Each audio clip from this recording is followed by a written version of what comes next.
of the world, not Kenya. And when I sat down and looked at the agendas of the Vice Chancellor, which were one that had driven management, governance, curricula, there was financial reforms and the governance. I wanted to come and govern this.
That was a hug from the president herself. Wow, what a president. You know, this morning, I'm reflecting at what this day means. It has been articulated by the choir, by Mr. Olo of the Theatre of the Absurd, Madam President. And I know in this house today, we have our Chancellor, we have our Chair of Council and the Council members, we have our Deputy Vice Chancellor, we have dignitaries who have been invited. But I thought today, after the 2.5 days of traveling within the university, that this indeed is a climax, because students are the university, and the university is because it is of the students. You know, some of us walked through these hallowed ways over 40 years ago, and so having a historic moment of this magnitude means that we are positioned to speak into the space, not just for the now, but for the future. And therefore, we are very grateful this morning that the Chancellor has found it fit to time his official start of business with the town hall meeting with the students. Students, you are privileged, and we are honored to have you in the house this morning. And those of you who are watching online, that this is indeed your day to speak and be Dutchanized Kenyans, shooting straight and talking what you think is the best thing for this university. And therefore, as we dream together for a better tomorrow, that the University of Nairobi will continue to be the shining star in Africa and also in the continent, then we are grateful that this has been an opportune time indeed, even for my committee. As you have heard from the President, I'm Jesang Hutchinson, the Deputy Vice Chancellor of Research, Innovation and Enterprise, but I have a very big team behind me as we organize for this meeting. And therefore, under the guidance of the Vice Chancellor, we are privileged to invite him to give the official welcome to these dignitaries, our students, and the invited guests, and then, of course, introduce us to the Chancellor of the University of Nairobi, Professor Patrick Vakojen. Asante sana, Professor Stephen Kiana.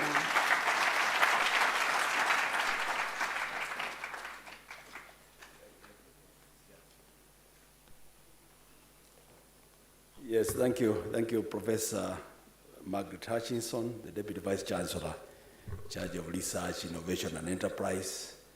We want to recognize also the President of the student body, Monica Marith.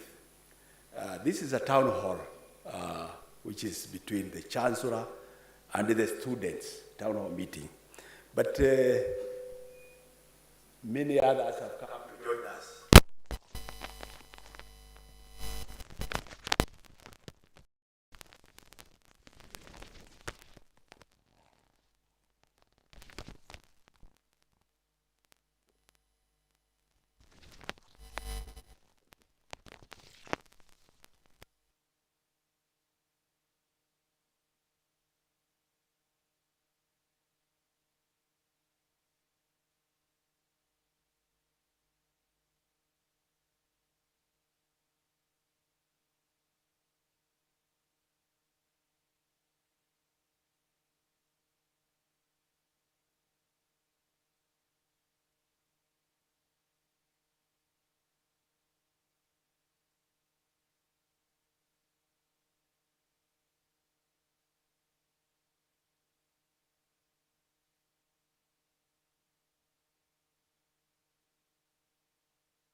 Master of Science degree in Social and Political Philosophy from the University of Amsterdam, a Master of Public Administration from Harvard University, and a PhD degree in Sustainable Development Diplomacy from Wageningen University. Professor Fakoyen has a stellar professional history. After his studies, he worked for the Dutch government as a special advisor for the Ministry of Infrastructure and Water Management. He then left the Netherlands in 2005 and went to work for the United Nations peacekeeping mission in Sudan and later for the World Bank, where he served as the special representative on climate change from 2012.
Our hearts. In his words and deeds, there is a constant theme to make the world a better place.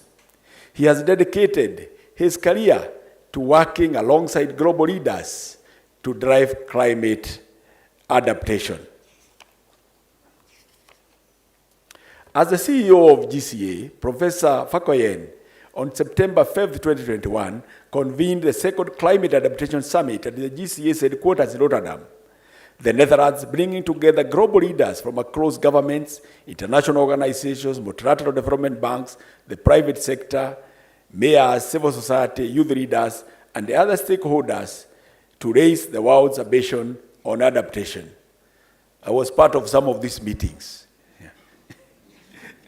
Through his invitation, he was the instigator of the Groningen Science Declaration of the 22nd January 2021, in which he was joined by 5 Nobel laureates and more than 3,000 global scientists with a focus on climate change adaptation and COVID-19.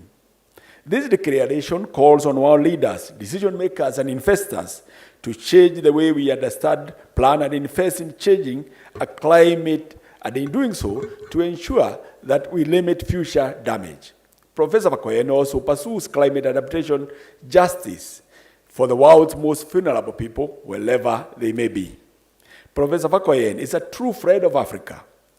Under his board leadership, he is the CEO of the GCA, which is a leading organization in collaboration with global leaders, including President Macky Sall, Chair of the African Union, Kristalina Georgieva, Managing Director of the International Monetary Fund, the Akiwumi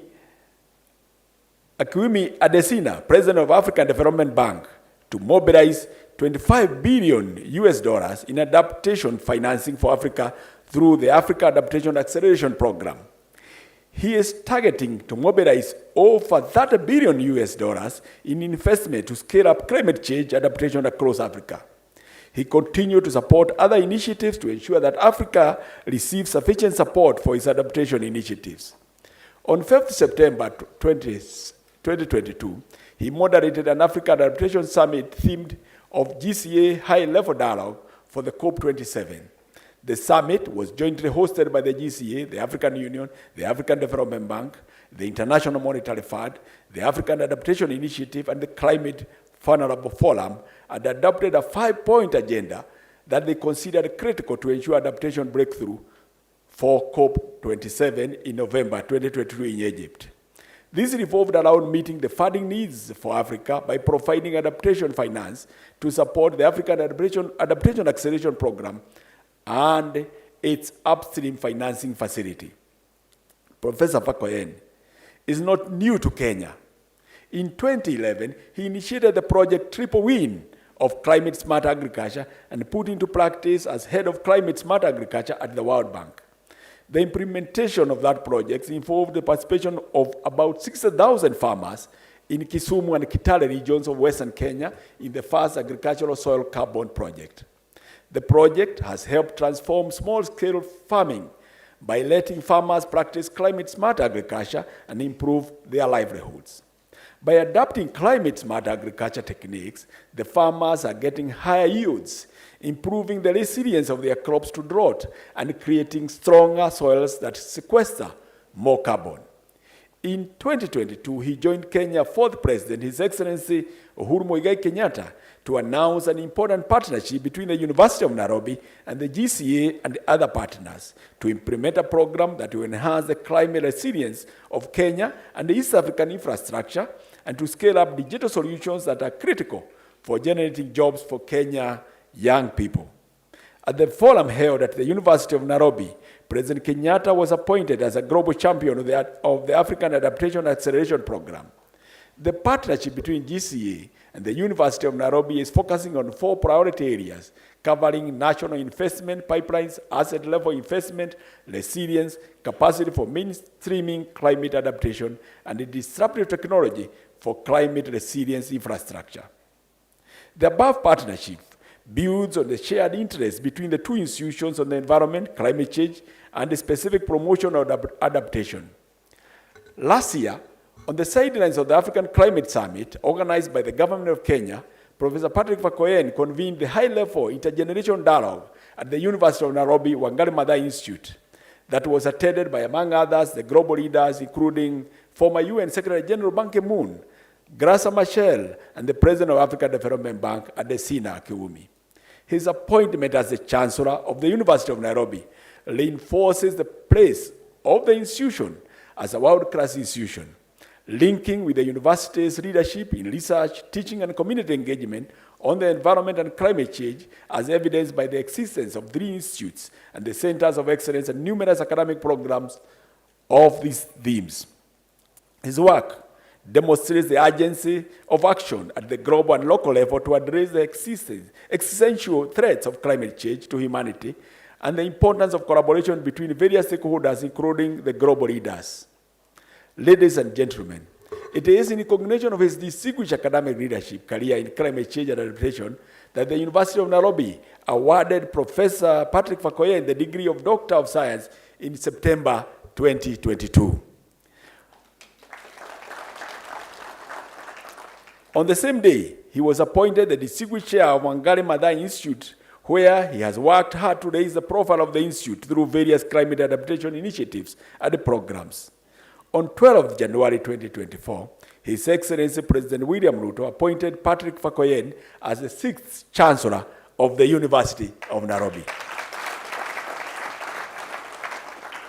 Rise and join me in welcoming our new Chancellor, Professor Fakoyen.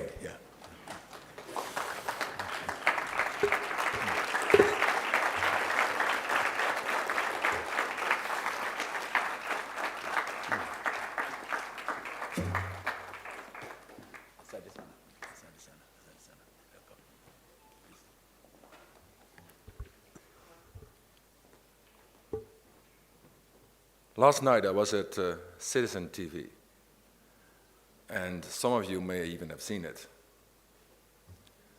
And Jeff Koinange asked me, no, sorry, you can sit down. Sit down, please, sit down. Protocol observed, protocol observed. Jeff Koinange, he asked me the question, do you feel the weight of the office of the Chancellor? And when I just listened to the choir, when I just listened to you, Monica, when I listened to Carlton, I feel heavy. Heavy by the weight of this function. Why? Because students, looking at you here in this hall, I can see myself sitting where you are right now. I was the first person in my family to go to university. My father worked in a factory, and at night he took care of us because our mother passed very young. That was almost 4 decades ago, when opportunities were opening up in countries still recovering from the Second World War. That was at a time when public policy and private enterprises came together to create the conditions for a better world. And here I see, today, I see myself again as one of you. I am a product of the baby boom generation, the most privileged generation ever, which powered so many nations in the global north to unprecedented wealth and prosperity. And today's students, all of you here, you are the equivalent members of that baby boomer generation. In fact, you are the African youth quake. You are the most significant generation. You are the planet's only hope for consolidating sustainable, inclusive, and green growth. As I had the opportunity to visit all the faculties, and we had engagement with faculty and with the council and staff unions, and the beginning of a conversation with students, we realized, and I said, that the world is going through a seismic change. And I said last night to Jeff, by 2050, 1 in 4 people on this planet will be African, 1 in 4. But think about that. Think about that reality. 2.5 billion Africans by 2050 will radically reshape global relationships. This youthquake, you, is why the 21st century is, must be, and will be Africa-centric. It is also why, Honorable Chair, Honorable Vice Chancellor, why the University of Nairobi is already so well known beyond this great continent. But students, it is also why it deserves to be known even better. If you look from outside and you look to the University of Nairobi, I said yesterday, there is this very strong appreciation of the high capital of the university, social, politically, intellectually. But I strongly believe, after the visitation of the last few days, that the appreciation from inside of your capital is not equivalent to how you're being viewed from outside. Because students and faculty, and I also have to say to the students, I was extraordinarily impressed by the deans, by your deans, because they were not only bold, they were not only inclusive, but what I felt, conversation after conversation after conversation, like you, the deans and the lecturers care, because otherwise they would not be in the University of Nairobi. So students, my strong view is that academic institutions of the University of Nairobi and others here in this country are unmissable on this journey to a better world. And some of you in the last few days were very explicit, and I hope when we turn the table in a few minutes, you will be very explicit. Because some of you said, well, actually, Chancellor's enrollment rates go up and financial resources are stable. So you can imagine, if the enrollments go up and financial resources are stable, there is inherent pressure in the system. And what I said to President Ruto in the last few weeks, I had the opportunity to engage with him several times on this position, on my day job. I said it's totally legitimate and quite frankly admirable that enrollment rates of students in Africa and hence also in Kenya, they have to go up. Because you know the world average of enrollment to higher education, you know what it is? 40%. Sub-Saharan Africa, 20%, perhaps even less. So we want more students, but it also means we need more resources to ensure that quality will be there.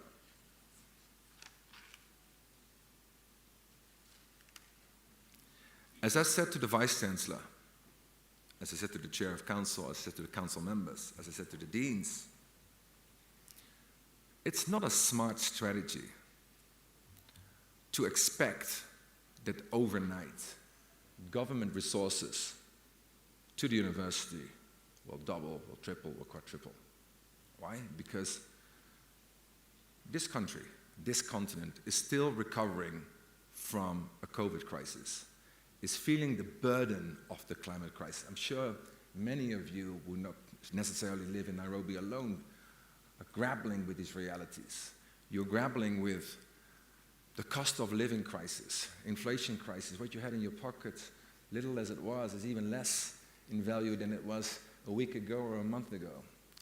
So against that reality, governments, highly indebted, are fiscally constrained. So what I suggested to the Vice-Chancellor and Council and the extended leadership team, we have to diversify the resource revenues to this university. Students, I'm sure that everyone here in this hall, that everyone online, and all the students who are working hard as we speak in classes, online or in person, you are here for succeeding a better life. You do not want the same life as your parents, as your grandparents, as your grandparents. And that's exactly what is needed here. Every month, month after month after month, 1 million sub-Saharan African, people like yourself, people like you, Monica, and all of you here, including members of the choir, 1 million young people come to the labor market. Out of that 1 million, every month, only 1 in 4 lands a well-paid job, or even a paid job, even a formal job. So, the purpose of the university is to make sure that all of you here, all the 41,000, and all the next 41,000, and all the new incoming students are being fit for purpose, not for the labor market of yesterday, not for the unpaid jobs which you currently are doing, not for the informal jobs as a sweeper in somewhere or as a housekeeper, no. For the economy of tomorrow and the day after. And for that, you need critical thinking. You need to have a skill set of problem solving. You are all, like I am, global citizens. So when I met with the Faculty of Education, when I met with the Faculty of Arts and Social Sciences, I said, well, there is so much understanding already and depth within this university. We need to make that to work. The curriculum needs to be upgraded so that what you're being trained today is indeed relevant for the job market tomorrow. In my view, because this is your town hall, so I want to listen from you. I think we need to do three things. When I visited the engineering faculty, or the science and technology faculty, or the health sciences faculty, you see the innovation, you see the prototypes.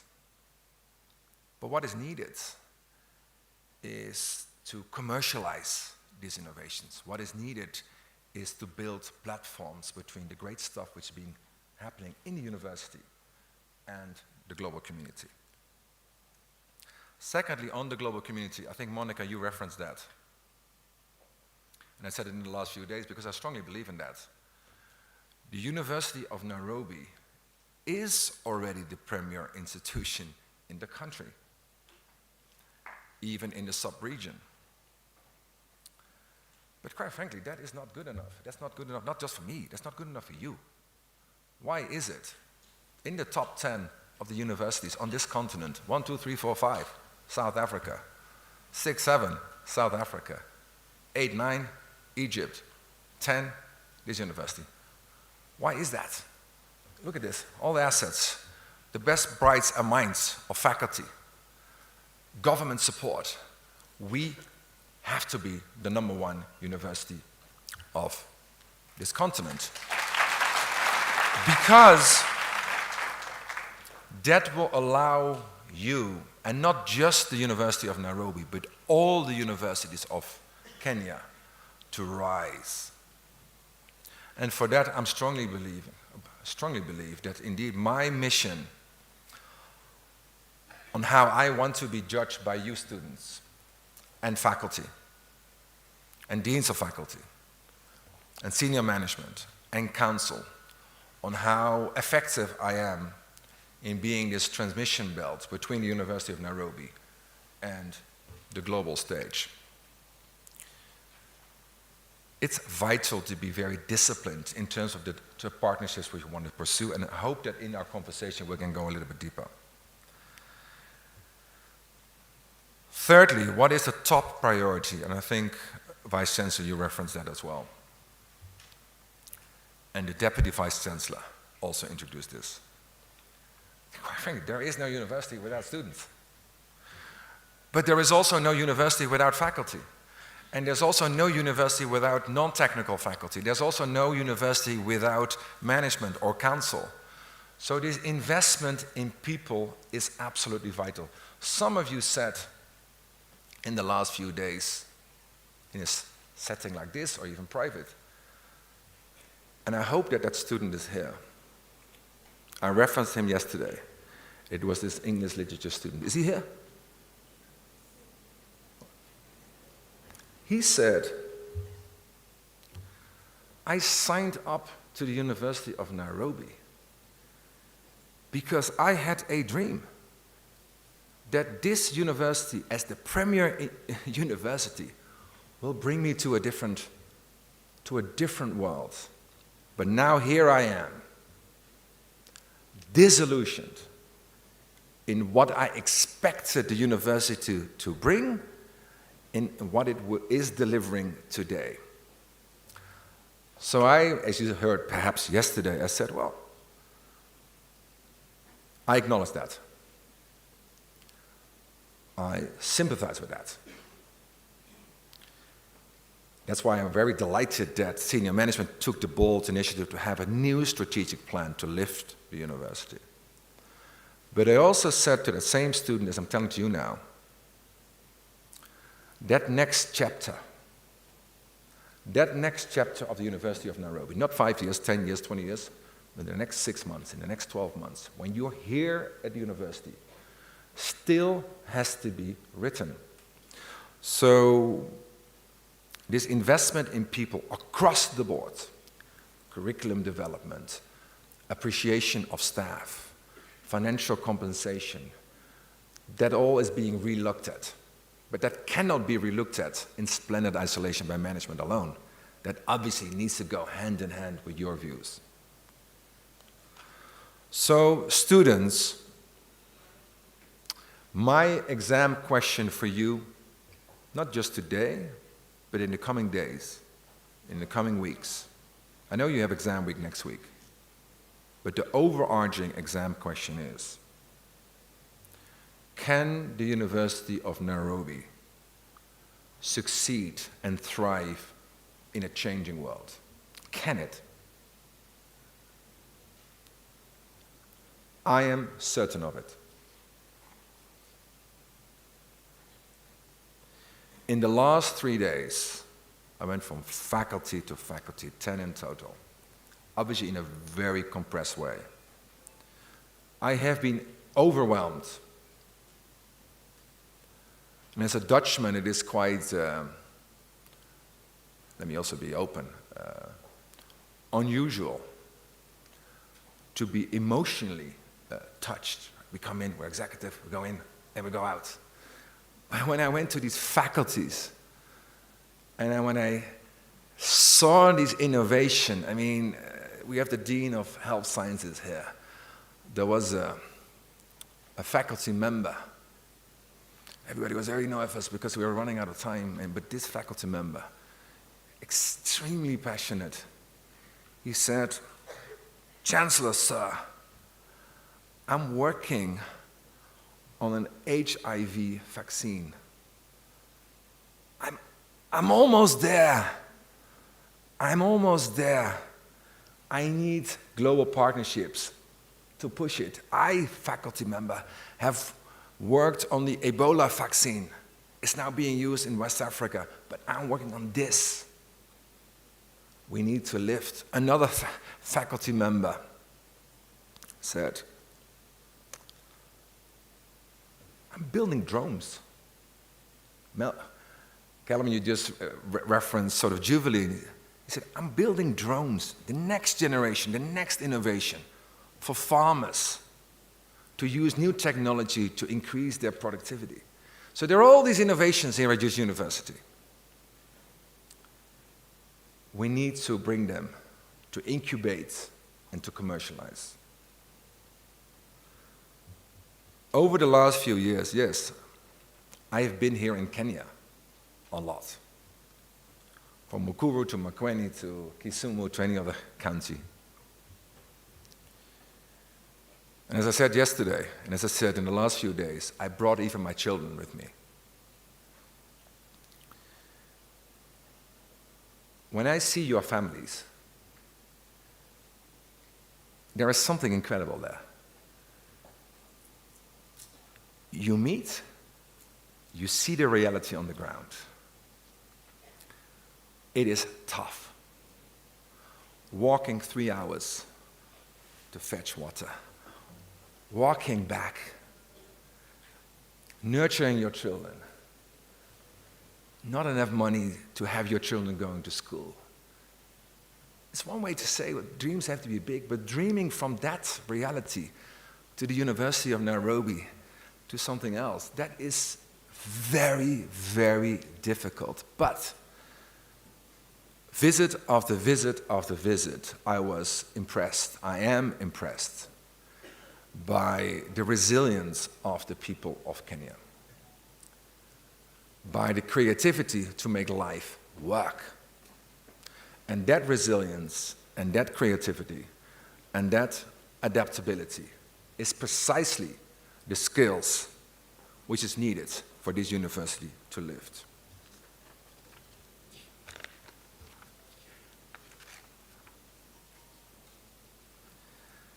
I'm Dutch,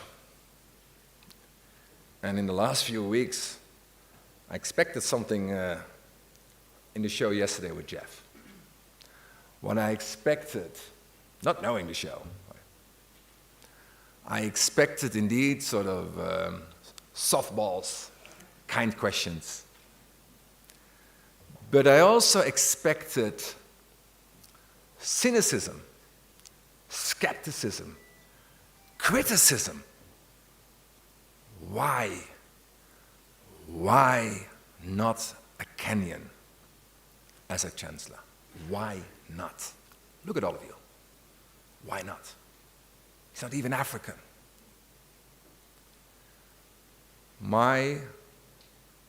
That's why I said in the beginning, I feel heavy, and now I feel heavy. My realization is that my role, my value added, is not to run the university. We have an excellent vice chancellor. It's not to provide strategic direction. We have an excellent chair and council. Is to be an enabler, is to be a transmission belt between this university and the world. You're in higher education, and I'm thinking, why are you taking that gamble? Because this costs money. You may take a heavy loan to be here. You may be a burden on your family for you to be here. It is through higher education that the daughter of a peasant can become a doctor. It is through higher education that the son of a mine worker can run this mine. It is through higher education that a child of a smallholder farmer in one of these counties can become the president of this great nation. That's why you're here, and it is up to us now to deliver this.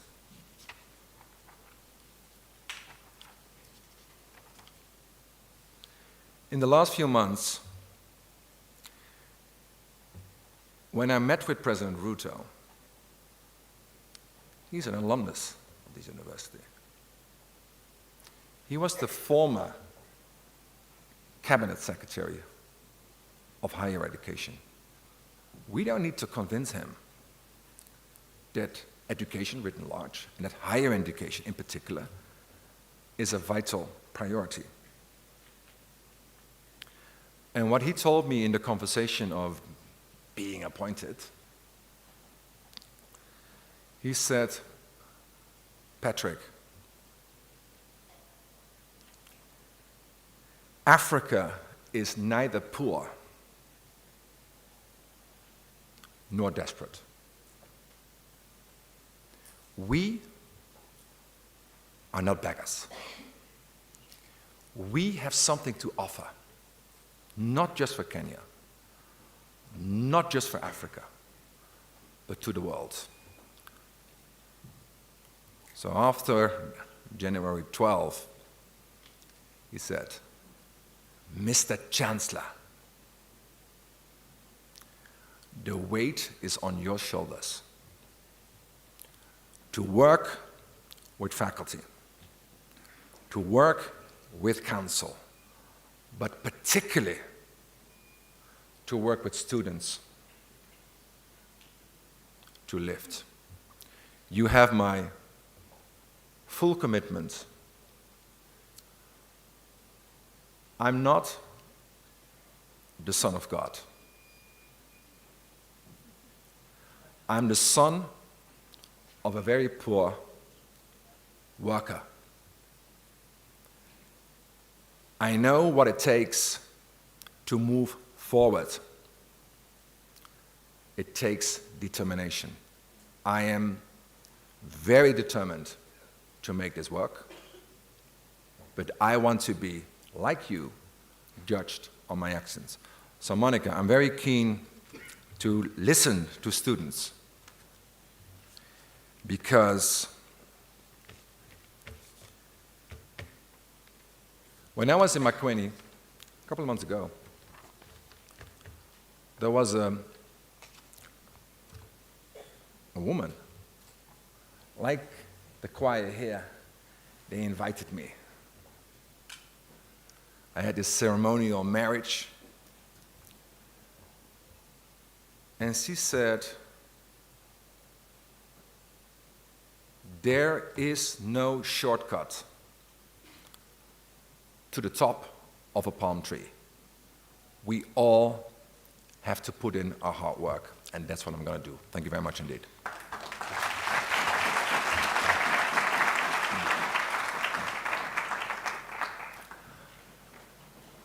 So I think Monica is taking over the program, as students should take over the program. Please, Monica.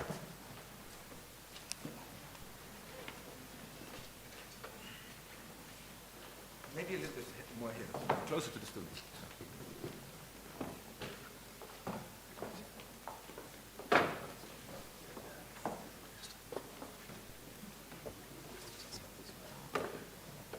You want to take that? That was always one.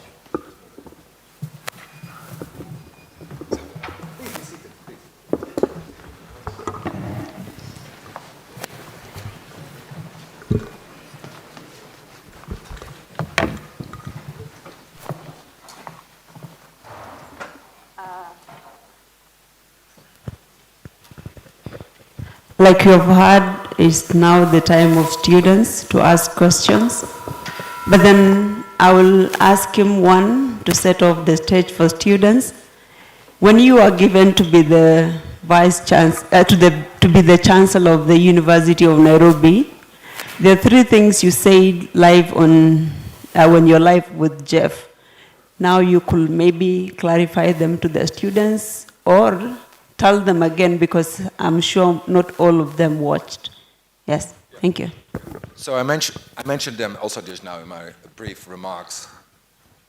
And also, Monica, I want to listen to students in particular. As I said, there are three priorities. Innovation. But innovation is inherent of the universities. So it's not innovation per se, but it is bringing innovation to incubation, to commercialization. I think there needs to be quite some work to be done in that direction. Secondly, it is about partnerships. I mentioned that. I'm delighted that I will be joined by the Vice Chancellor, by the Chair, and by you, Monica, in April to travel to the United States to have a very deliberate engagement strategy in who we want to bring to the university, whether it's from Harvard to MIT to the World Bank to IMF and everything in between. So in the next few weeks, what I asked, not just management, but also the deans, what I'm asking you, also students, to think through what are now the strategic partners who we need to bring to the university. Because yesterday, again, the example of health sciences, there was the director of surgery. Extremely passionate. I mean, this. He said, I don't have equipment. I have equipment, but it's not really up to standard of what it should be. I know how to use it because I'm trained, but I don't have the equipment. I mean, that's what I heard also at engineering and other faculty. I don't have the equipment, what you will see, Patrick, in other parts of the world. And he said, I need you to call Philips. And I said, fantastic. The president of Philips sits in the board of my day job. I need a shopping list of things to do, to drive, in terms of partnerships. But what I also said, including the students in the last few days, these cannot be small shopping lists. Arrange a scholarship, right? It's not that it is trivial, but I should be very targeted in terms of how I, let's say, represent you. And then lastly, on people. Professor Kiyama, the Vice Chancellor, and the Deputy Vice Chancellors, I also want to say, we have extraordinary Deputy Vice Chancellor. Maybe they can just both rise, so you can both see them. We have extraordinary Deputy Vice Chancellor. Why? Because they're not just very visionary, but they're very bold and very action-oriented, please. And I said to both of the Deputy Vice Chancellors, Why is it there are 260,000 alumni, including the president and Supreme Court Justice? I mean, I was briefed by the faculty of law of all the alumni. We need to have a system in place that we're not just in touch with the alumni, but that these alumni become champions of the university, and quite frankly, Monica, bring money into the university. And lastly, on the priority of people. I'm not sure how you write your papers, but students which I supervise at the universities that I work with, they're quite keen also to work with AI, right? And what I hear in the last few days, some of you said, well, actually, I'm online. I'm doing online. I'm at the University of Nairobi, but I don't see a faculty member. I'm constantly online. And online courses are being switched left, right, and suddenly online is in person, and in person is online. It's no predictability. But when I think about digital learning, I think about something completely different. I think about active learning. I think about how to use AI in a way when you prepare your sort of responses to set questions, you have smart responses, and then you come to class in a small group and you meet with faculty members, you deepen it out. So there is something there which I think we need as a university to take a quantum leap. So these are some of the things which quite frankly don't take millions of dollars. What it takes is basically to use the assets which we have. And you see all the deans here and all the faculties here to really lift that agenda and make it work. Thank you so much, and you've heard what he just said. I need you now to ask questions. In his words, he said we need to exploit the Chancellor. So how do we exploit him as students in our position to better our university, to place it in the world map? Thank you. So we now give the floor to the students. Yeah, and when you do, the DVC introduced a new concept, Dutch Canyon. This is the time, right? Think about it. You're here for a reason. You've paid for this. You took some loans for this. What does it take to take off? So the working question is how to exploit the Chancellor. So any ideas, please? Students, please, first. Who is running around in the mic? Good morning, everyone. My name is Chibeka, and I rose my hand, but I didn't exactly want to answer that question. But I can give it a try. How are we going to exploit the Chancellor? I think that's the question. I can try to incorporate that with what I had. So the Chancellor is insisting on global levels. Like we need to put the University of Nairobi on the global scale. Like we are not supposed to be just within Africa, best university after South African universities. Like we all have a role to play. And let me now take it through all departments. I thank God the management today is present here, and we have the students and we have the teaching staff. What exactly are you doing in your own office, in your own capacity? What are you doing to realize quality? What are you doing to realize global levels? As a student, are you presenting yourself as someone who can be unaweza kutoshanishwa na like global levels? Like, are you like if we place you in Harvard, are you fitting in Harvard? That's the first thing. Of course, by the time you're coming to the University of Nairobi, you're a great student. But are you coming to this university just because you managed to score a good grade and become part of the university? What are you doing on your own to make sure that you're on the levels of Harvard?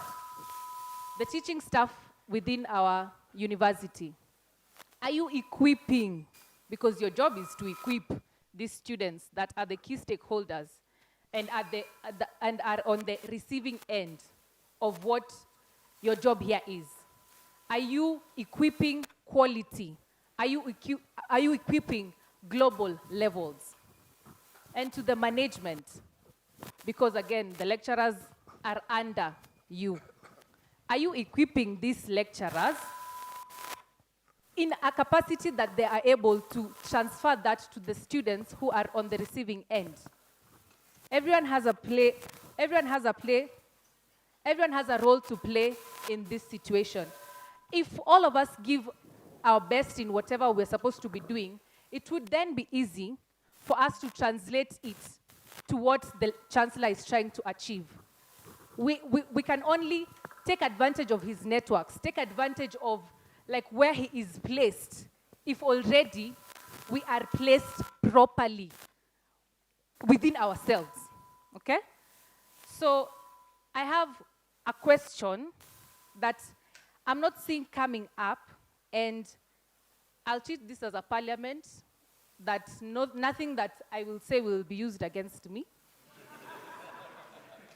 I'll treat this as a parliament, and I want to open the session for the students to treat it as a parliament. Nothing that you will say here will be used against you in any manner. Professor Chancellor, are you aware of the level of laxity in these public institutions? And how are you going to ensure that these same people are going to assist you realize your dream? Let's be honest. Everyone has a play. Everyone has a part to play. As a student of the University of Nairobi, people come here and they're entirely independent. If I don't do the work on my own, I'm not going to be on Harvard levels, right or wrong? It takes a lecturer to equip me to be on Harvard levels. And if my work and his work meet somewhere, I'm going to be Harvard levels. And for this lecturer to be able to equip me to be on Harvard levels, he has to be taken care of. Management. I had yesterday lecturers from my faculty complaining, and I felt like I was in the wrong meeting. Oh, they're not being promoted. Oh, they're not being this, that. It's a channel. Because you cannot come to the chancellor with empty hands.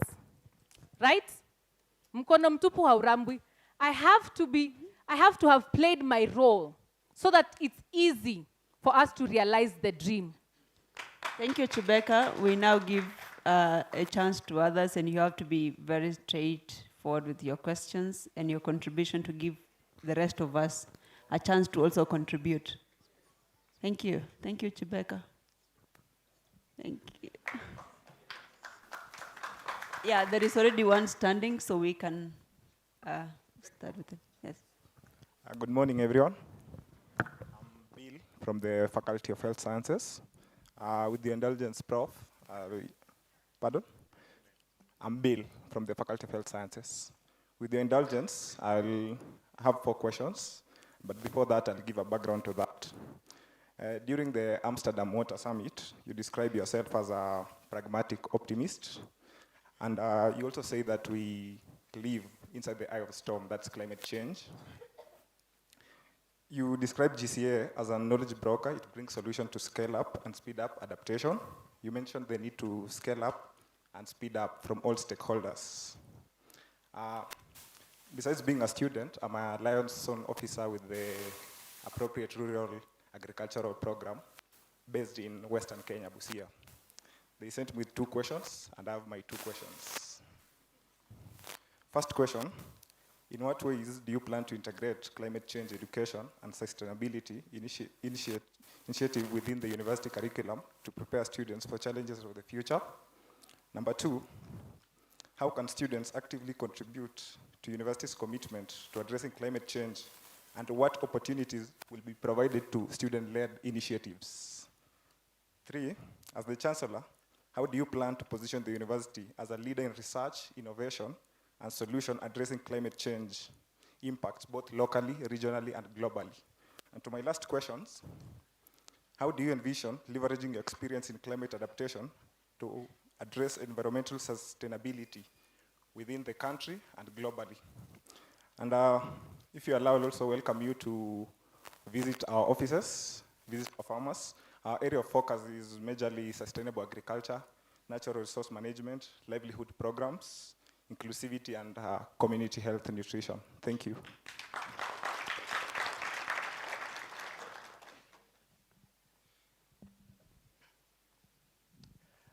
Good morning. My name is Stephen Nyaga. I'm a PhD candidate, Department of Diplomacy. I'm a PhD candidate, Department. Oh, sorry for that. Thank you. My name is Stephen Nyaga. I'm a PhD candidate at the Department of Diplomacy and International Studies. First, I would like to congratulate you, Chancellor, for your appointment. My question is, what is your perspective on institutional autonomy, specifically focusing on university as institutions that are more focused, that focus on research and innovation? So I would like just to, if you can share your perspective, we'd really appreciate. Thank you.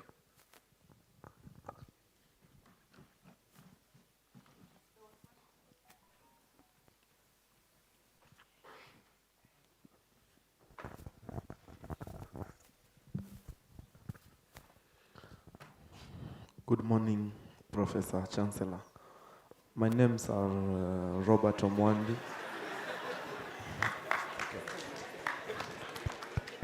My names are Robert Omondi Ogire.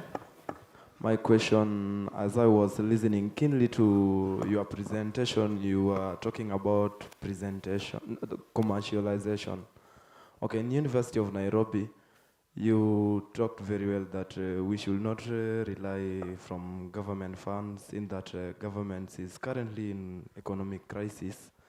And for that reason, I would like to ask, in terms of commercialization, how are you going to go about it? For example, in Faculty of Science and Technology, we have so many projects and innovation. Are we going to have a centralized innovation center and research center in University of Nairobi? And for that reason, in terms of innovation, we mostly focus in postgraduate studies, while leaving the undergraduate studies like with the coursework alone. Are we going to incorporate the undergraduate studies to do with the research and innovation capabilities? Thank you. Thank you. Thank you for this chance. My name is Goodluck Esbon Oganga from Kenya Science Campus. Comrades, while you were away, in the presence of Faculty of Education, Kenya Science and Kikuyu Campus, I emerged to be the president of the Needy Student Association of this campus.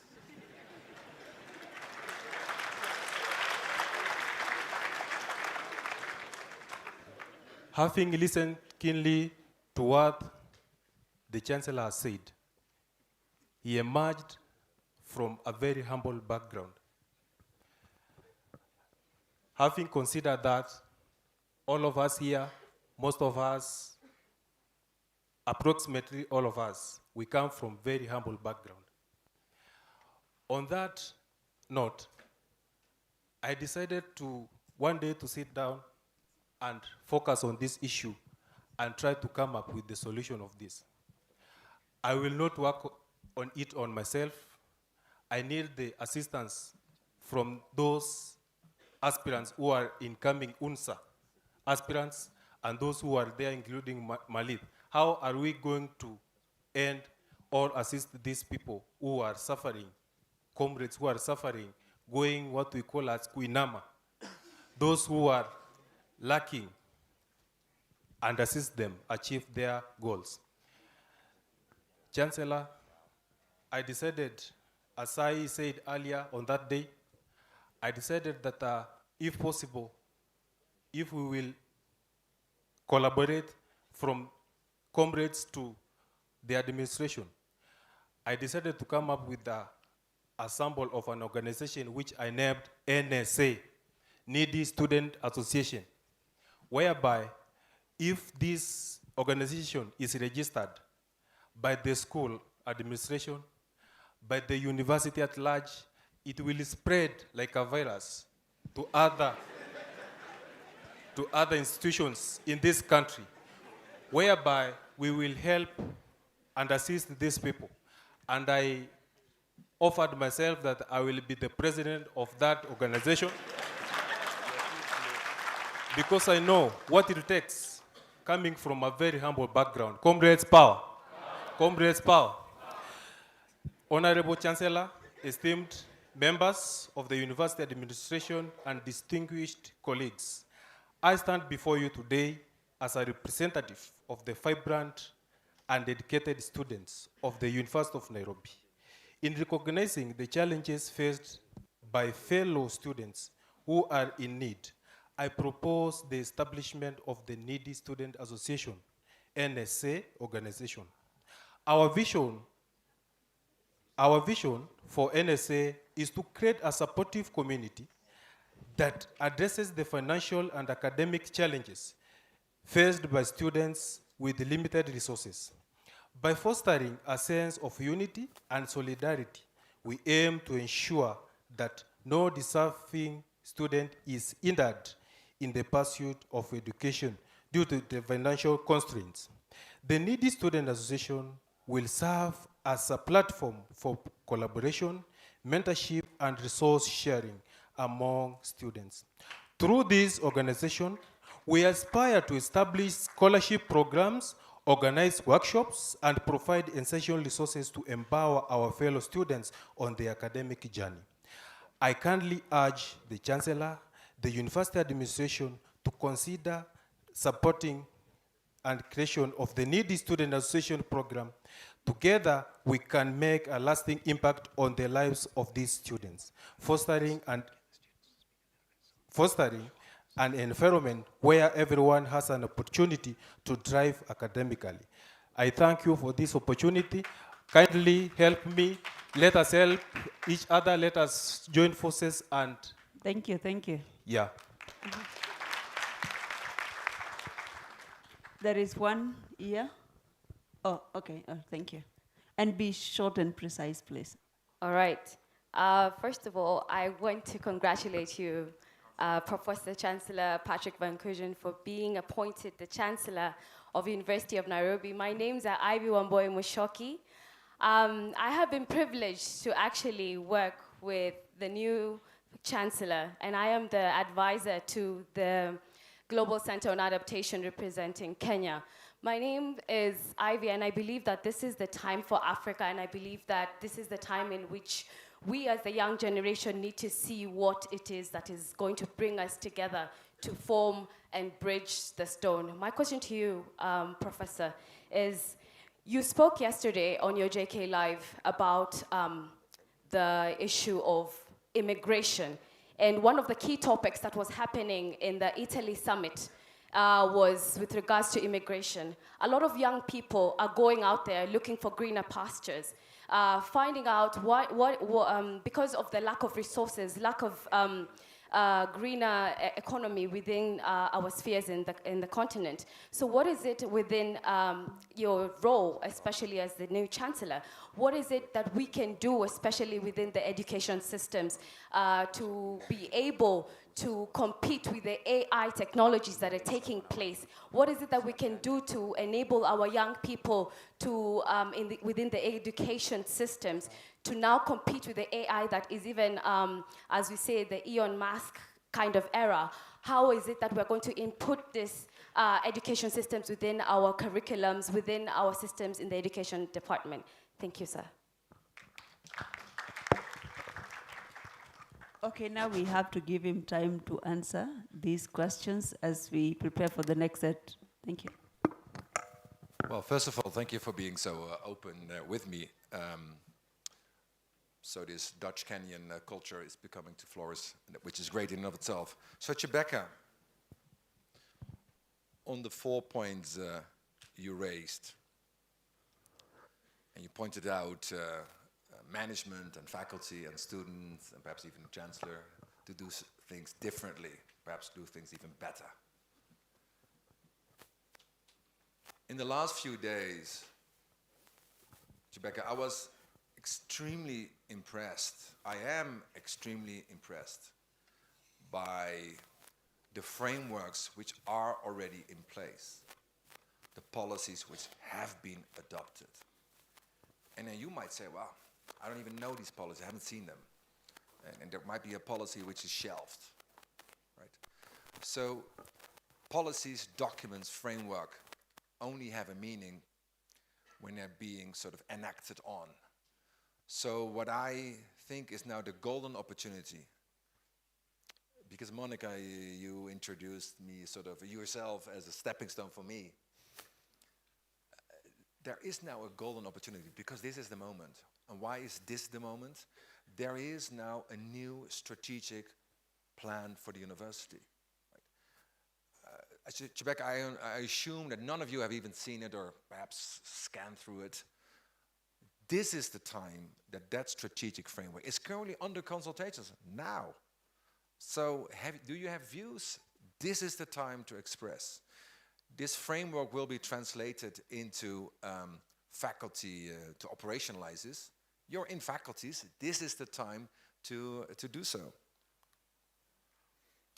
On quality, some of you already addressed that as well, and also in the last year, quality of the education. A couple of things. We have the best faculty. Full stop. We have the best faculty. But the faculty, as they also indicated during, as you mentioned, Chuaka, in the faculty meetings, they also have constraints. They have constraints in equipment, in time allocated to spend with students. All faculty would love to have classroom sizes, what you have at Harvard, 8 people, 10 people, in-depth courses. All of us love that. But again, there are resource constraints. So then the question is, how can we today optimize scarce resources to at least optimize what we're offering today, while at the same time, let's say, building the curriculum of the future? Because you mentioned Harvard. First point, if I, with my background, can go into Harvard, you can go into Harvard. But a bigger point is, we're building the Harvard equivalent here at the University of Nairobi. Is that easy? Will that be quick? No, but I think that needs to be the ambition, that when a student is here and studies economics, that the economic group is the top-notch group on the continent and can compete with Harvard. And how do you do that?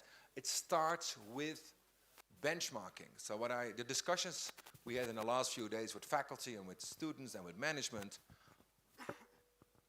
what is the benchmarking? Who do we benchmark against?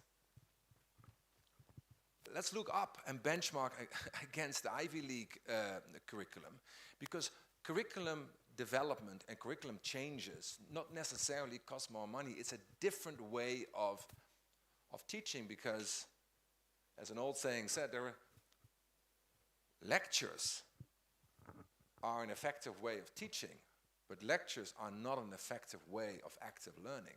So there are different ways we certainly can do different and better. And to Stephen on the institutional autonomy. 10 faculties, last faculty yesterday night. Arts and social sciences. What I fear is that in a global reality, where economic pressure is on, where finance is limited, that cuts will be made to those faculties which maybe not directly contribute to the job market of today. But I said yesterday, and I want to say today, that would be absolutely wrong, because each faculty has a particular role to play. And in this instance, on arts and social sciences, where does the critical thinking come from? Where does problem solving come from? Where, I mean, yourself in arts and social sciences, where does that come from, the sort of the global citizenship? That comes from that particular faculty, but it has to be mainstreamed across. So yes, universities are autonomies, and yes, they need to be gearing towards the job market of today and tomorrow. So I think that there is no inherent tension in this. On the climate agenda, let's not dwell upon it too much because I'm here as Chancellor. What I want to say is, I mean, we had this example of Juvelina, which I used quite a bit in the past. What I said to the business faculty, in the last 2 years, traveling around the continent, including in Kenya, you have all the sort of your peers. They say, well, actually, I have a great idea. I have a great idea. Drip irrigation. I have a great idea. Drought-tolerant seeds. I have a great idea, which to grow my business, to start up my business, and at the same time contribute to climate change and make some money. So what we did in the last 2 years, we had this Youth Adapt Challenge. $100,000 per participant, per student. What would that $100,000 do? Basically, help you develop your business plan, help you connect to financial markets, help you to go to scale. Story in and of itself. But what I said to the business faculty, we have done this as Global Center on Adaptation, let's say in my day job. This should be done by the Faculty of Business. This is something, this SME development, right? I mean, you come into the business department, you want to grow your business, and the same applies for all of you. I suspect we're entrepreneurial. You need to get the skill set. That is something which a university could certainly contribute to. Last point, to the NSA, the neediest student association. Is it smart, question, to put up a new association? I don't have the answer to that. Why? Because I don't have an overview of all the existing associations and how they all collaborate and what the gap is. But what I do know is this. There is a University of Nairobi foundation. Right? It has been established. There is some seed funding in it. So let's assume we collectively managed to convince foundation, Rockefeller Foundation, Gates Foundation, IKEA Foundation, or any other foundation, or captains of industry in the coming months to step up their contributions to that UON foundation. Where would that money go to? Not to sit on the bank. That needs to go to the neediest students, of course. So, as a governance scholar myself, I'm always sort of puzzled by the question, are we setting up new systems? Or would it not be better that you were to be part of the governance framework of the UON Foundation, that you have a direct say on how that money will be spent? Presumably, the latter might be more direct. It doesn't say we don't need the NSA, but there are also other avenues which we could pursue. So, we all have a role to play.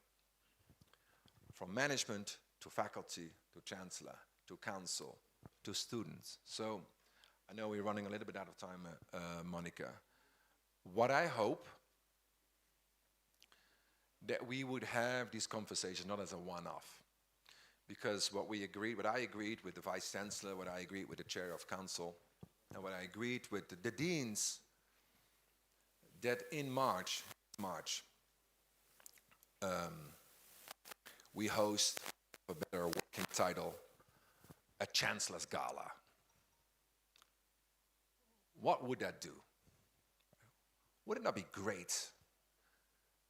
I said last night after the show, right? The show is over, an hour and a half, way too long, but anyway, the show is over. I said to Jeff, I'm planning to host a Chancellor's gala in March. Do you want to co-host it with me? He said, absolutely. What do you want? I said, well, the following. What if we bring all the captains of industry, all the foundations, all the international community representatives here, all the bilateral partners, all other government officials, including the president.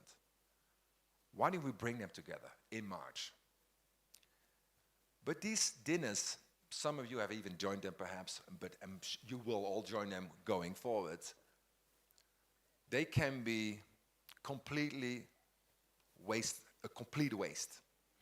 We have a dinner, we have great speeches, the president may show up, and nothing comes out of it. But these dinners only work, they only work when we have very concrete, bold ideas to put on the table, right? So what I said to the Vice Chancellor in particular as the CEO of this university, we need now to turbocharge, to prepare for that dinner, not for the sake of the dinner, but the momentum is now, right? These things come and they go. If you don't grab them now, they're gone. We need to put forward at that dinner big ideas, big initiatives, irresistible offers. And I think that conversation, I would encourage student associations, including you, Monica, particularly you actually, as president of the student association, to work with the other stakeholder groups and to come up with a limited set of big ideas for that dinner. And it would be great that students will join that dinner. Right? This is not a 1,000-people dinner, obviously, because it doesn't work. But some of you will be there speaking on behalf of these ideas. I think this is a journey. And then that's March. Then we think forward. It's June. June, we have this social contract, faculty by faculty by faculty. We come back, how to exploit the Chancellor. You have ideas at that time which are more, let's say, mature. You should be there. You should be in these meetings. And I think we should have another town hall.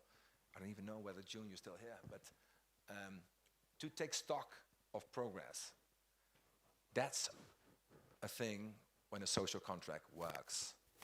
Continuous check-in moments, but we have to be frank and open in that. I think will not have another set of questions. Sorry. We'll not have another set of questions because of time. But then even when we were in Lower Kabete, I said that these town halls, or this particular one, might not address all our issues. And that's why before even we had East Town Hall, we had proposed ours as UNSA, whereby we can come together as a community, sit down, discuss, and make a report that now this is the list of what we want from the administration, and it is kicking off this weekend, whereby we just sit as students and address issues openly, because maybe some of you are fearing that in as much as it seems a safe space, it might not be. So out of the management and everyone off, we need to sit down and say this is the direction we need to take from now. And that's when now, as a community of the University of Nairobi, we need to know as students, we are out there, we know almost everything that the Vice Chancellor might not know of, then we have to come out and tell him, this is what we have.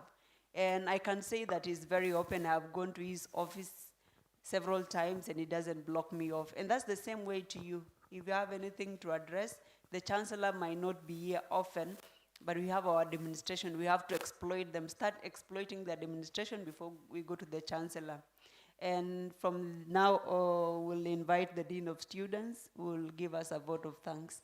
You may now take your seat. Yes. Thank you.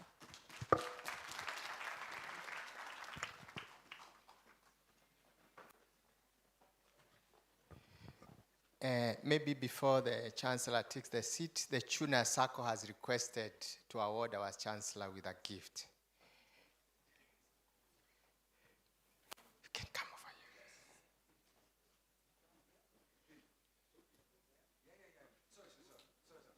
here.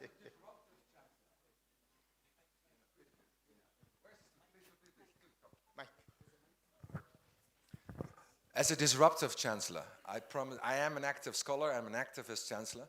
To the student who was bald, was it yesterday or the day before yesterday, who was writing the essay, as you said, about his disillusion with the university.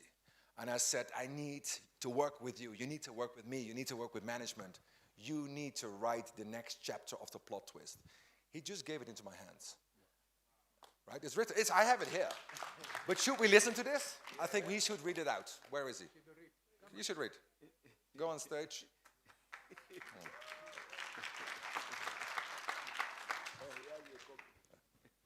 Yeah, this is the mic.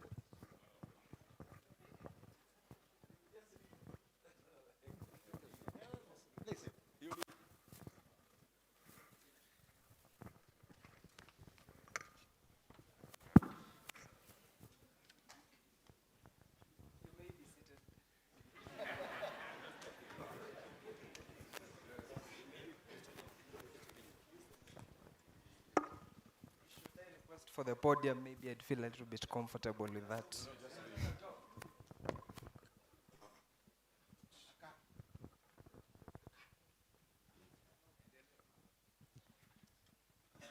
So the title of this essay is My Perfect University.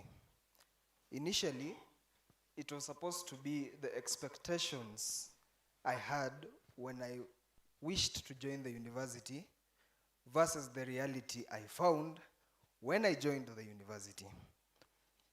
But after an extensive encounter with our Chancellor, I decided to rename the essay, not to focus on the reality part, which most of us know, but rather the expectations part, which I had imagined of while writing this essay 3 months ago after I joined the university.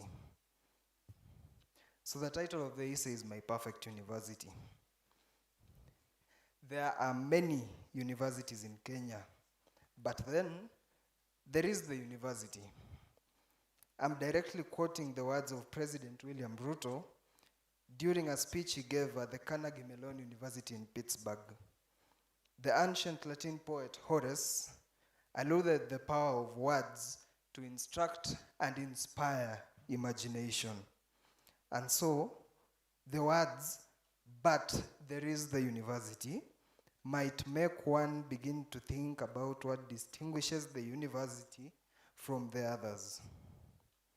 And in so doing, although one might have not known or seen the university before, they begin to create a perfect image of what they think the university would look like, and I was no exception to this. The university blocks I imagined of were exquisite and state-of-art. There were state-of-art libraries and gyms and laboratories and lecture rooms, something almost similar to what we are seated in today. In my perfect university, blocks of the hostels could be mistaken for a 5-star hotel complex. Their exterior wall designs and patterns were a sight to behold. The extensive hallways and corridors were well lit. The floors were cleaned up to a shiny sheen. Each student had their own room, complete with a bed, a closet, desk, chair, and a bookshelf. I could see the students in their various rooms studying, listening to music, watching movies, or having invited friends over for a chat or discussions. The bathrooms were cleaned, spacious, well-lit, and functional. The temperature-controlled shower heads and taps at the sinks provided either warm, hot, or cold water at the push of a button.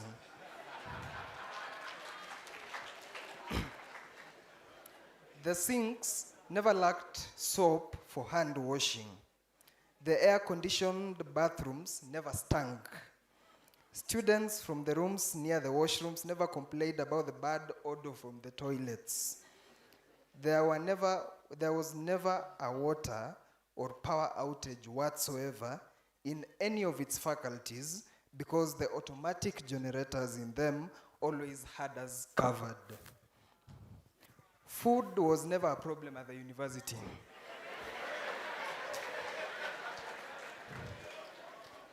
The faculties, which had extensive tracts of land, ventured into organic, smart, and highly productive agriculture.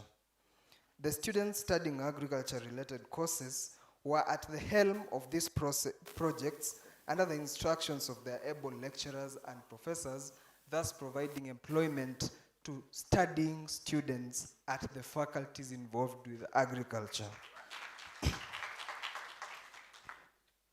And when the produce was ripe for harvest, we'd have everything we need in surplus, ranging from meat, cereals, fruits, vegetables, and the list goes on.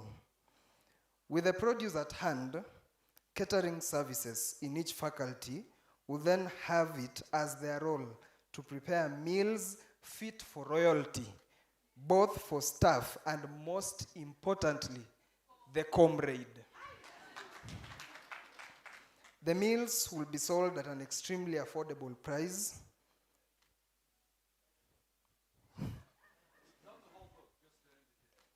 Yes. The meals will be sold at an extremely affordable price for the comrade at a fee just good enough to cover the production costs, value addition costs, and to raise some funds to back the university projects, but at the same time, so cheap that no student will prefer to eat out or cook at their place of residence. The students taking catering could also be at the helm of this project. The world-class university also featured exchange programs with other world-class universities. Student delegations from universities all over the world, including the likes of Yale, Harvard, California, and other Ivy League universities, just to mention a few, were hosted for symposiums, workshops, competitions, and exhibitions. But the university also wanted to expose its students to the world. And in so doing, it also sent out student delegations to other world-class universities around the world, countries like China, Canada, Australia, and Japan. The United Kingdom and Germany, so that they may also explore the world, market, and see things from a different perspective, as well as gain new skills, ideas, and points of view. Moreover, my perfect university reached out, and Mr. Chancellor, sir, I'd like to emphasize on this part. Moreover, my perfect university reached out for partnerships with other universities, banks, NGOs, philanthropists, and whichever parties of interest, just as much as they reached out for partnerships with us. You see, when we find ourselves reaching out for partnerships and nobody is coming to reach out for us, it means there is a problem within ourselves. But my perfect university was both reaching out and being reached out for partnerships. Symbiotic partnerships, to mention, which were never solely on the terms of the partnering sides, as you stated, sir. And by partnerships, I wasn't implying that we go out begging for money, trying to scratch as much as possible from the global financial moguls and institutions. I meant allocating funds for a project we seek to initiate, then seek for external partnerships to cover the remaining costs, while at the same time demonstrating how the project would benefit them.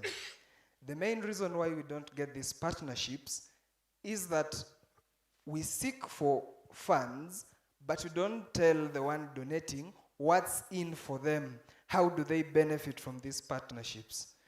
But by doing so, we will be able to demonstrate how this partnership will be able to also benefit the other partner, and in so doing, be more convincing and reachable to partnerships.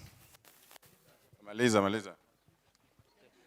Lastly, sir, in my concluding page, I had outlined, I'm reading from the last lines, I had outlined a couple of measures we will take as a university in order to reach these goals which I had stated, but because of time we'll not be able to read. And one of the key major issues we'd be able to imply in order to succeed in this vision is prudent financial management. Number two, partnerships with financial institutions and interested parties that are geared towards similar objectives. Number three, set short timelines under which specific objectives will be implemented. And number four, active, fully task force, chaired by the Chancellor himself, to oversee the implementation of this vision. And with that, our vision for the university and my dream for the perfect university will be fulfilled. Thank you, Mr. Vice Chancellor.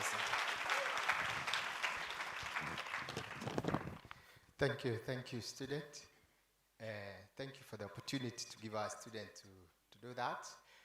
And my student wanted to register the needy student association. I'm the registrar of societies. So you've not come to me. I will register it for free. Thank you very much. Honorable Chancellor, it's my singular opportunity to pass vote of thanks. Chancellor, Chairman of the Council, the Council members, the Senate, management, deans, directors, student leaders, comrades, good morning. My name is Johnson Kinywa, the Dean of Students and Career Services. Allow me first to express my deepest gratitude to the newly appointed Chancellor for accepting the Senate nominations and the President's appointment to be our 6th Chancellor. And from the observation for the last 3 days, we have walked around 10 campuses, 10 faculties, and I can confirm the Chancellor is one of the most passionate. The strength and energy is unmatched, and we could not have asked for a better Chancellor than him. And as Jeff Koinange said last night, whether he's ready for the magnitude of the task ahead of him, the energy I have seen, I watched up to 11:10 p.m. last night, and I was wondering, you are also scheduled for another appointment at Spice FM in KTN Mombasa Road, and I was wondering whether you'll make it for this town hall, but thank God you are here. I saw your vision is to make the University of Nairobi to become #1 in Africa, and your purpose is to connect the UN to the global north and bringing the global north to the UN.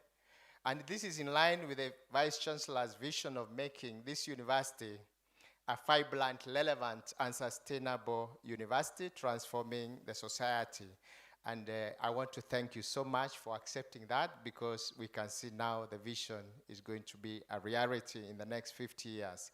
Secondly, allow me also to say thank you for bringing what Peter and Robert Waterman said, the big, hairy, audacious goal, which will be your shop list on your left pocket as you do the shopping list for the Global Center for Adaptation. That one, we can assure you, before June, you will find each department having their BHAGs, the bold, daring ideas to transform these universities. I want to thank for the Chairman of Council, Professor Amkoya Nangwe, for being with us since Monday. Single-handedly coming every morning, even very early in the morning, to accompany the Vice Chancellor and the Chancellor. And we don't take that one for granted, and we say thank you very much. Thirdly, the Vice Chancellor, you are the vision bearer for these universities, and we want to thank you for leading us as a team, even the team that was organizing the Chancellor's visitations. Our dear Deputy Vice Chancellor for Research, Innovation and Enterprise, Professor Margaret Jasang Hutchison, thank you for reading us and making the whole atmosphere very lively. And as I quote you, that we need to stop lighting the Book of Lamentation and rather embrace the J.F. Kennedy, that do not look at what the University of Nairobi can do for you, but look at what you can do for the University of Nairobi. Every one of us has a role to play in transforming this university. Allow me also to thank my immediate boss, Professor Leonida Kirubo, the Deputy Vice Chancellor, Academic Affairs, and my good brother, Brian Ouma, for being with us consistently in the whole process. And together, we have achieved what we have achieved so far. The Deans of Faculty have done very elaborate exhibition across the campus, the Faculty of Earth Sciences, Agriculture. It was so elaborate. And personally, I was really impressed. That takes a lot of time, money, and commitment. And fifth, the Senate of the University of Nairobi for nominating Professor Patrick Fakoyen, among others, who did not disappoint us. Thank you, Senate, for nominating. And I was in that meeting, and we were happy that your name was picked, and you are here in our university. Six, the media did a lot of good job, and they continue to do even after this. And they have broadcasted that we have the Chancellor of the university. So that one the whole world know, courtesy of Mr. John Oridi and his team. I could see them learning all over to capture everything. And the UNSA leadership, led by Madam President Monica Marith, they have really given us unwavering support during the whole period that the Chancellor visited us. And the government of Kenya, led by His Excellency the President William Ruto, for accepting the recommendation of the Senate and the Public Service Commission and appointed you to these prestigious universities. And I'm sure you will honor the President's promise, and this university will be another university altogether. As I conclude, I don't want to forget our security, especially the Major Retired Honorable Simon Cherotich. You made our navigation in the city traffic so smooth, and I don't know what we could have done to beat the time, and I think I need to personally appreciate. Thank you very much, and I look forward to a greater university beginning now. Thank you very much. Chancellor, we have a SACCO. SACCO is Saving and Credit Organization for the staff, where we put our money and it grows overnight while we are asleep. And, and they have requested that they want to honor you, and maybe your team chairman, where are you? Thank you very much. You can tell us whom you want to honor in addition to the Chancellor. Thank you. Thank you very much, Chancellor Sir, and the management team from the University SACCO. We thought we would honor you with a small token. The Chancellor, the Vice Chancellor, and the Chairman of the Council.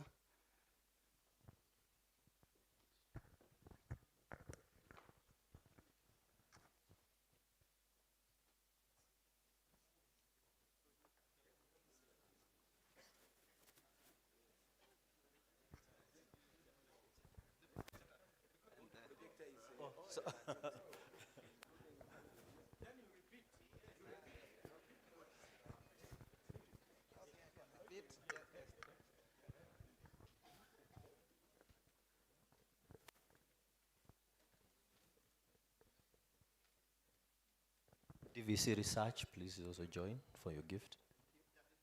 And finally followed by the student president.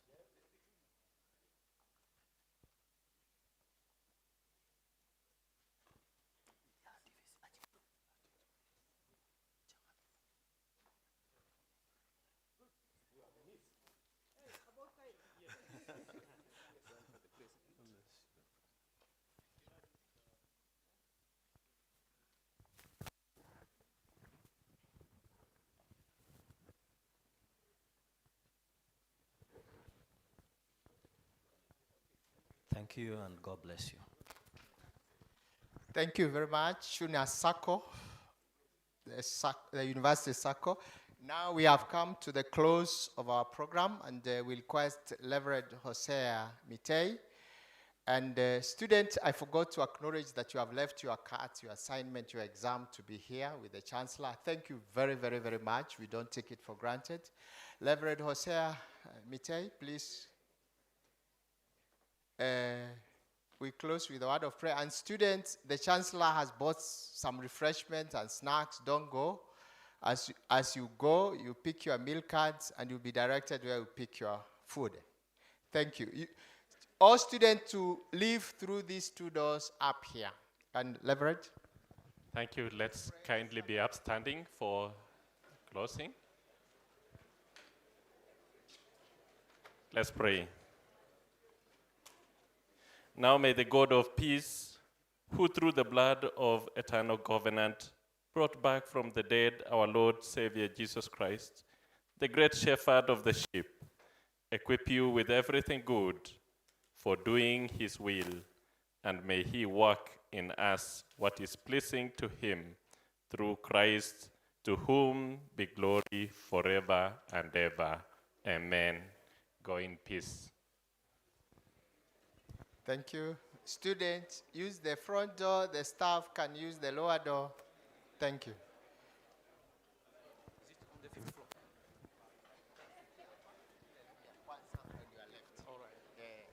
Hey, Grobody.